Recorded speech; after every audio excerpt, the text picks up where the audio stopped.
여러분 안녕하십니까? 대통령 선거가 일주일 앞으로 다가온 가운데 바른정당 의원 13명이 집단 탈당해 자유한국당 홍준표 후보 지지를 선언했습니다. 또내 3선 의원인 권성동 의원과 황영철 의원이 동참해 강원도 대선 판도에도 적지 않은 변화가 불가피할 전망입니다. 대선이 아직 끝나지 않았는데 강원도 정치 지형은 벌써 내년 지방선거를 향하고 있습니다. 홍석표 기자가 취재했습니다. 대선 판도에 변수가 등장했습니다. 대통령 탄핵 정국 속에 새로운 보수를 표방하며 바른정당을 창당했던 의원들이 대거 탈당을 선언했습니다.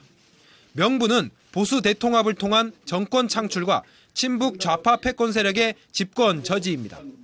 3선 중진 의원인 권성동, 황영철 의원도 탈당 대열에 동참했습니다.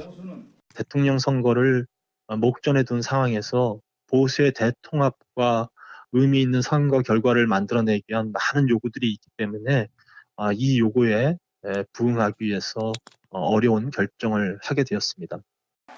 두 거물급 의원이 탈당해 자유한국당 재입당을 결정하면서 대선 판도 복잡해졌습니다. 특히 보수 성향이 강했던 강원도 유권자들의 표심이 어디로 향할지가 관심입니다. 박근혜 정부에 실망한 도민 유권자 일부가 국민의당 안철수 후보 쪽으로 돌아서는 분위기가 감지됐지만 최근 안 후보의 상승세가 주춤하면서 보수 대 진보라는 프레임이 공고화되면 다시 결집할 수 있다는 분석도 나옵니다. 강원도에서는 5, 60대 유권자를 중심으로 보수층 결집 효과가 있을 것이다라고 생각하고 있습니다. 그분들이 탈당하게 된 여러 가지 이유가 있겠지만 진정한 속내는 아마도 내년도 지방선거가 가장 큰 변수가 아닐까.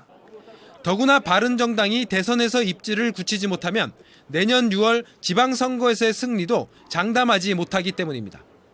실제 두 의원을 따라 상당수 광역기초위원들이 탈당한 상태여서 이번 바른정당 의원들의 대규모 탈당이 지선을 염두에 둔 행보라는 견해가 많습니다. 바른정당 의원들의 집단 탈당이 정치적 이해관계에 따른 이합 집산이라는 비판도 있습니다. 하지만 어떤 형태로든 도민들의 선택에 영향을 미칠 것으로 보여 대선 판도의 새로운 변수가 될 전망입니다. 지연 뉴스 홍서표입니다.